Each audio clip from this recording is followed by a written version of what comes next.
Welcome to the Deep Dive. We take your sources, dig in, and pull out the key insights. Today we're looking at something fascinating. The intersection of AI and sustainability, specifically in 2025. Our goal here is to unpack this real duality with AI. The huge potential for climate solutions, but also its own environmental footprint, which is growing fast. Indeed. And 2025, it's really shaping up to be a critical year. We've got economic shifts, geopolitical stuff, and this escalating climate crisis. I mean, the probability is something like 86% that at least 1 year between now and 2029 will top that 1.5 degrees C warming level. And right in the middle of all this, AI is just weaving itself deeper and deeper into, well, everything. Okay, so let's unpack that potential first. How is AI actually helping build a more sustainable future? Starting maybe close to home. Like in our own houses. Predictive personalization. That sounds interesting. It is. Think smart homes. AI isn't just reacting anymore, it's anticipating. Yeah. So Philips Hue lights adjusting automatically to daylight, or, smart thermostats learning your routine without you constantly fiddling with them. Right, so the home itself becomes more efficient, almost intuitively. Exactly. And what's really fascinating is how this thinking extends way beyond the home. It's revolutionizing how we manage the energy grid. The grid, how so? We're seeing this concept emerge. They're calling it the cognitive grid. It uses AI, specifically things like large language models, to basically act like the grid's brain. It predicts load, integrates renewables, which are variable, right, much more smoothly. I think the sources mentioned over 30 practical uses for LLMs and smart grids identified just this year, 2025, makes the whole system way more resilient, more proactive. Wow, okay, so it's predicting and balancing energy flow. Precisely. And it also optimizes energy storage.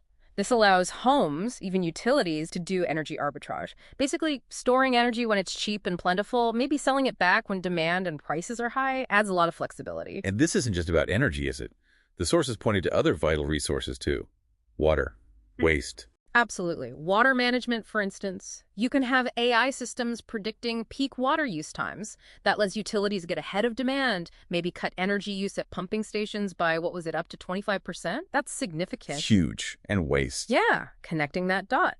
In waste management facilities, you've got AI-powered robots sorting materials. They're boosting throughput, sometimes by 50%, plus optimizing the routes for collection trucks, less fuel, fewer emissions. So it streamlines the whole process. Right, and all this really fuels the circular economy globally, which is projected to grow substantially, especially when you combine AI with things like blockchain for traceability. Think about new rules like Oregon's right to repair law making things last longer, easier to fix. AI helps manage that whole life cycle. Okay, this all sounds incredibly promising. But we have to talk about the other side of the coin, the sustainability debt of AI itself, the energy it consumes. It's a major paradox, isn't it? Data centers are the backbone of AI, and they are thirsty for energy and water, mostly for cooling. Yeah. Global electricity used by data centers, I think the figure was 460 terawatts back in 2022. 460 terawatts. That's hard to even picture. It's enormous. Roughly the annual energy consumption of, say, the entire African continent, just for context.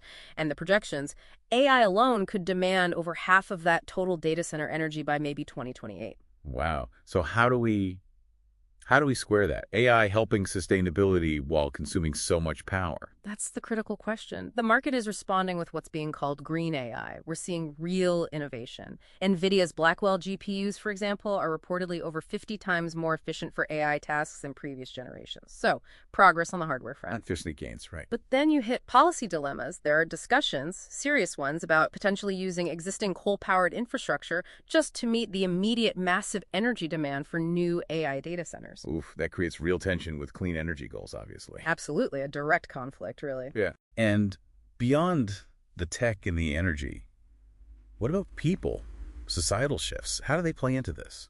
Well, smart living is changing. It's becoming less about gadgets and more about an invisible smart home experience.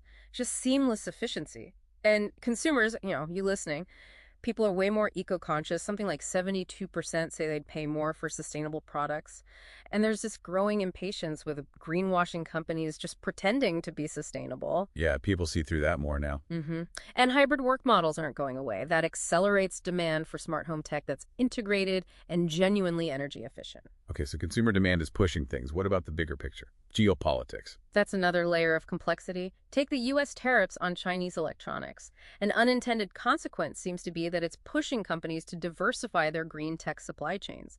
More localization, maybe more decentralized energy for resilience. Even if it cost more initially. Potentially, yes, for the sake of resilience. But all this increased connectivity, smart homes, smart grids, global supply chains, it ramps up cybersecurity risks too. Ah, right. The dark side of connection. Exactly. It creates this security innovation dilemma. AI is a tool for sustainability, but AI itself can be leveraged by attackers. The very systems we rely on become targets or even weapons. So, pulling this all together for 2025, what does this leave us? We've got this incredible potential with AI for sustainability, but also this massive energy footprint, real challenges in adoption like digital literacy, and these growing cybersecurity threats. It's a lot. It is, and the takeaway really has to be that we need an integrated approach. It can't be just tech or just policy. It needs strong policy alignment, responsible investment focused on AI for climate solutions, not just any AI, and crucially, collaboration, real collaboration between tech companies, governments, researchers, consumers, everyone. It's a shared responsibility. A shared responsibility. That's a good way to put it. So, something for you to think about. As AI keeps accelerating, what role will you play? How can you help ensure it becomes a powerful ally for a sustainable future and not just another part of the problem?